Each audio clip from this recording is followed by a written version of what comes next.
this because we have Anna Eschler and Lindsay Boucher. Nope, Lindsay's here. And oh shoot. So now we had two friends that were willing to do it with us. And oh, Casey Burgess, I believe. Ugh, it'll come to me. Anyway, we had two other friends that were willing to do it with us, but they were not able to join us.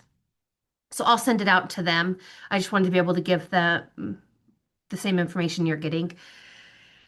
Really what I just wanted to be able to do today is kind of go over like the kind of main points of it, and then just if you have any questions or anything you wanted to ask me. I am going to share my screen, and Mariah is here, but jumped out of the way when the camera came on.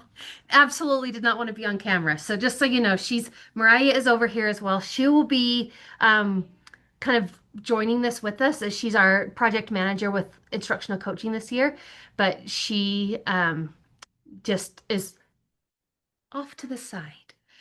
So she is here. Okay, I'm going to share my screen with you so that I can, let's try this. Okay, perfect. So I just need to pull this down. There we go. Okay, so hopefully you got, so I just got to figure out this. Is this familiar looking? This protocol that I sent you as part of like hey, is this something you'd be willing to jump in with me?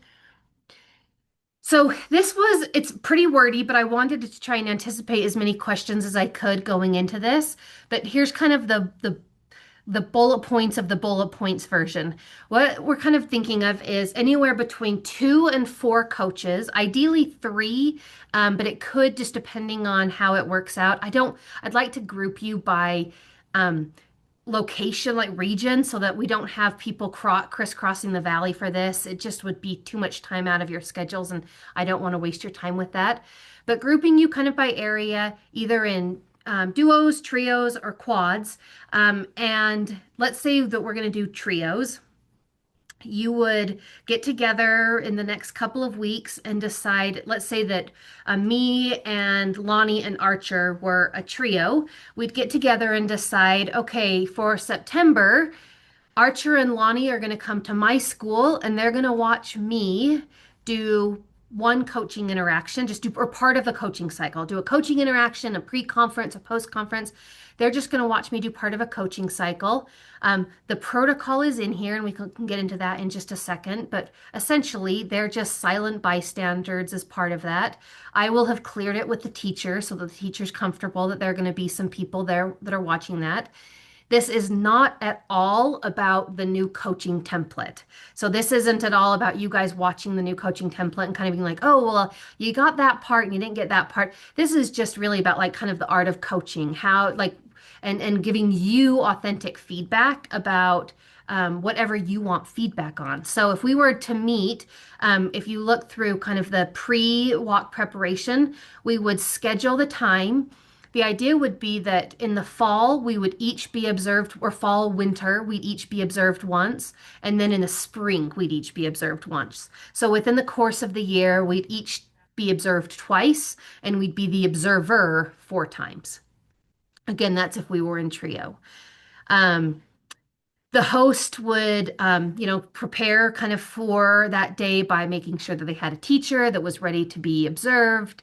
Um, if they needed to run it past the principal, I can't imagine why a principal would have a problem with having guests in the building, but you know your principals better than I. If you feel like that's something that you want to run past them, you'd let them know that, and of course, get everything kind of ready to go. And then just briefly before, it could be even before that same day when you came to my school to watch, or just, for a few minutes on a day just prior to that, just kind of, and this is C under, I don't know if you can see my little cursor, but it's just C right here. Just kind of review the kind of norms and roles, which I'll show you. I would let you know this is what you're going to see. And this is what I'd like you to be watching out for. Maybe something that's on my mind is I really want you to be looking out for the kinds of questions that I ask, or maybe I want you to be looking out for, am I giving wait time to the coachee? Am I jumping in too soon? But so I could give you some ideas of things to watch for. Maybe I don't have any ideas of things to watch for, and I just say, I just want you to watch, and at the end we can talk about what you see. So that would be this here, determining if there's any other specific things you want to watch. But I'd want to set the stage for you a little bit, especially if you're going to be watching an interaction or the post conference or kind of if you're jumping in mid cycle, just so I could set the stage for you a little bit to tell you, okay, so this is what we've already done. This is what, so that you've got some context going in. So then here's the protocol for when you're doing it. So during the observation, the visiting coaches silently observe.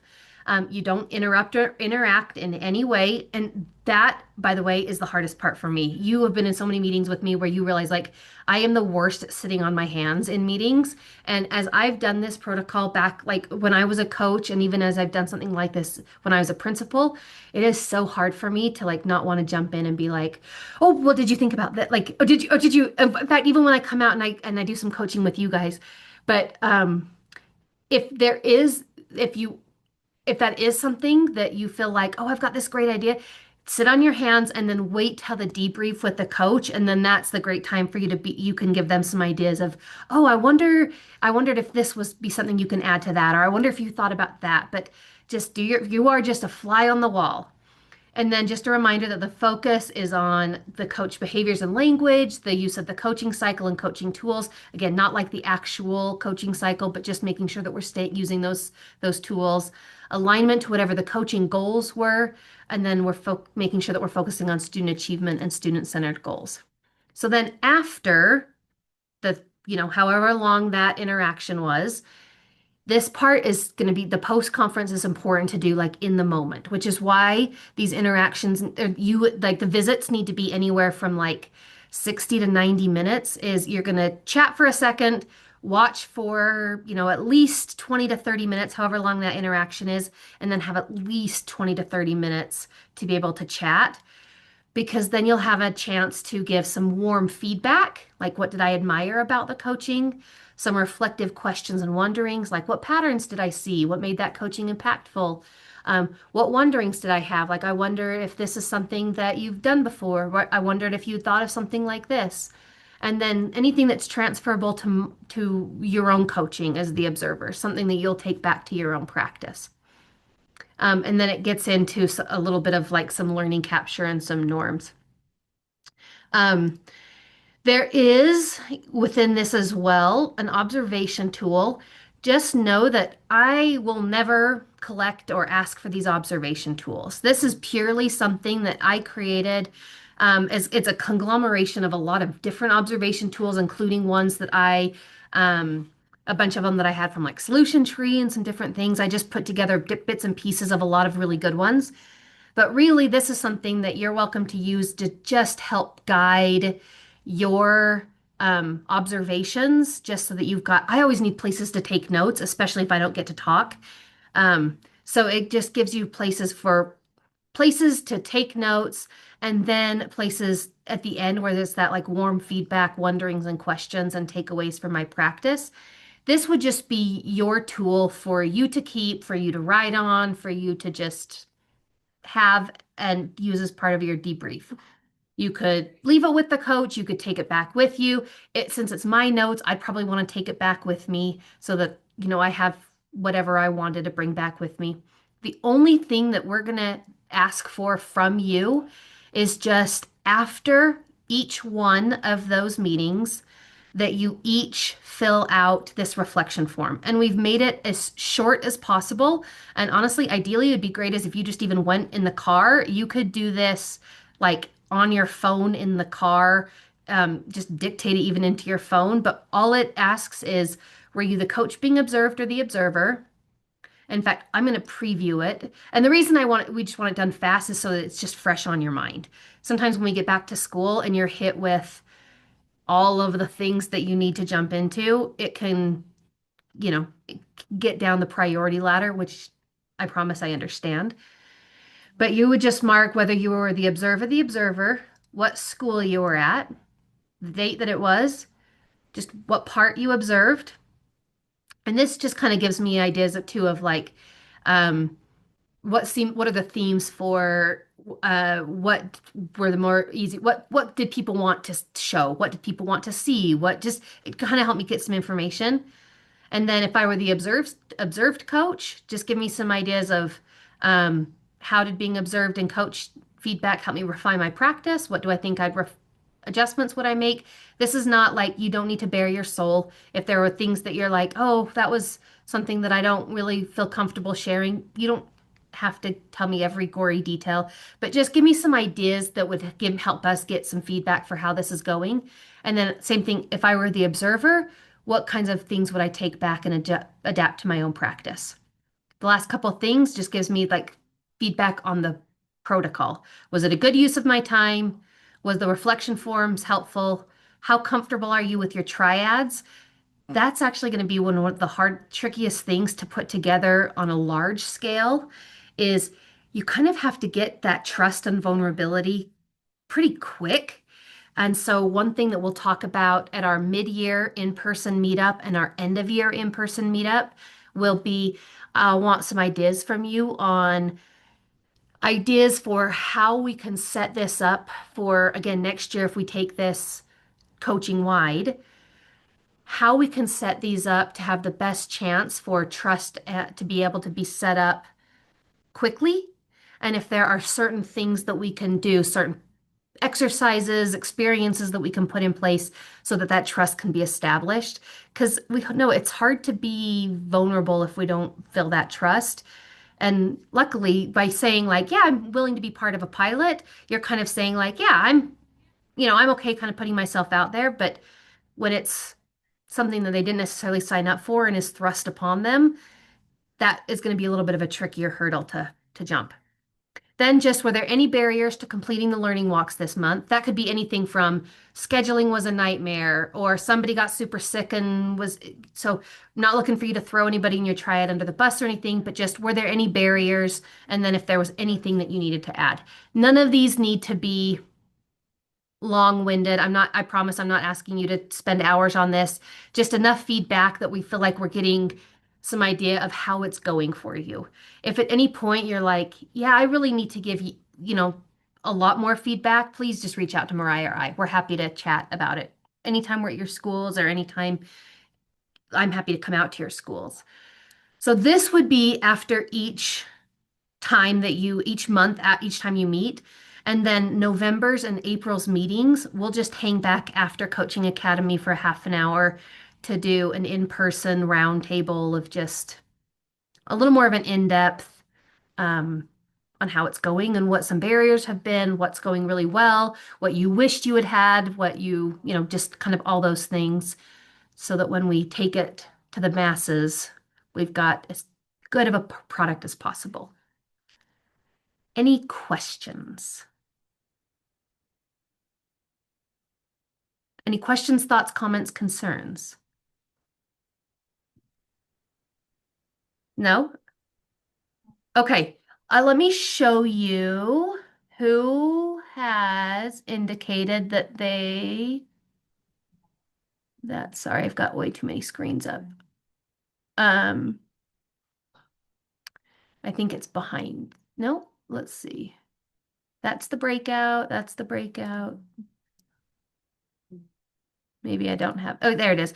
Okay. So these are the friends that said that they would be interested in participating. And now I just had this little sneaking fear. I don't think we were missing. So it was Casey Burgess. I was right. And it looks like we're maybe missing Kim Care at the moment as well. So I kind of was thinking about where it says school areas. Those are like um, the learning coach specialists. Like if you were Amy Winder's person or if you were Mariah's group, that's just we grouped those people geographically as well. So that was what was kind of helping me kind of group them. I'm thinking Lindsay and Denise, since you are our two secondary folks that were willing to help, which I really appreciate, if it made the most sense to group you in a together so that you've got secondary, which is by far the closest. And you're not too far from one another. So I'm thinking about putting you two together and then just kind of grouping the rest of you by area, and then I can email out your groupings today. Does anybody have any qualms with any part of that? I have a quick question. Yeah. Could I be in with the junior and senior high? Just, I don't know if that would affect them or not. I'm just curious about learning how all the coaching works across all grade levels. I am very open to that. Anastasia's at Walker Elementary, Lindsay and Yeah. Denise. I think that would be very interesting to kind of get a K-12 perspective. Denise has spent time in a junior high as well, and Lindsay's been at a couple junior highs. I don't have any issue with that. Lindsay or Denise, is that something that would you'd be open to as well? Yeah. Yeah, I'm fine. I've taught pre-K through college. I don't mind doing anything. I didn't know you taught the babies. Oh my Yeah, gosh. I taught pre-K too. Never did go you? Uh, back. I'm happy to do whatever. Okay. Well, I think that would be really interesting. I love that idea, Anastasia, because that you three will probably be able to give us also a really interesting perspective too, in terms of kind of K-12, even different nuances and things that you see in coaching in Granite. So that would be very interesting. So I will plan on that. I'll plan on Anastasia being part of the secondary group, and then just kind of grouping the others by area and sending those out. Cool. Thank you. Yeah, and I'll send those emails out to the three of you, kind of saying, okay, here's your groupings, and then I will just purely leave it up to you to do all of the scheduling. I don't need to be a part of that at all. If you want to invite any of your district learning coaches to join in or say, hey, Chris, we're gonna be at Beehive Elementary if you want to join. If they can come, they're like they mentioned, like, oh yeah, we can make it, we're happy to come. So you're welcome to put it on their radars, or you can be like, nah, we're not interested in a fourth person. So that, or a third or whatever, that's okay too. They don't need to be invited. I certainly don't need to be invited. Um, you will just kind of leave the scheduling all up to you. The idea is just, if possible, for scheduling to do kind of half before the holiday break. So like each of you be observed before holiday break once and then after holiday break once, just so that we're not trying to cram them all in like April, May, when things get especially crazy with testing. Because ideal, like when I was kind of plotting it out, I thought if we could do like September, October, November, because December's nuts, and even like January could be, it kind of be up to you guys, but like February, March, and then maybe beginning of April, because then end of April and May, just the world blows up with testing, and it's so hard to get out of buildings and get into teachers. Teachers sometimes get a little hesitant to be coached because testing schedules get tight. So, but again, I will leave that to you, whatever works best for you. But we're available to answer any questions or help with anything, stumbling blocks along the way. Yeah? Awesome. Well, I'm so excited. Thank you so much for being willing to jump in with us, and I'm excited to get some feedback. Okay. Thank you so much. Let me know if there's anything I can do for you. You'll be hearing from me with your groups today. I'll just sit here and email out right now. Okay. Thank you. Thank you. Bye.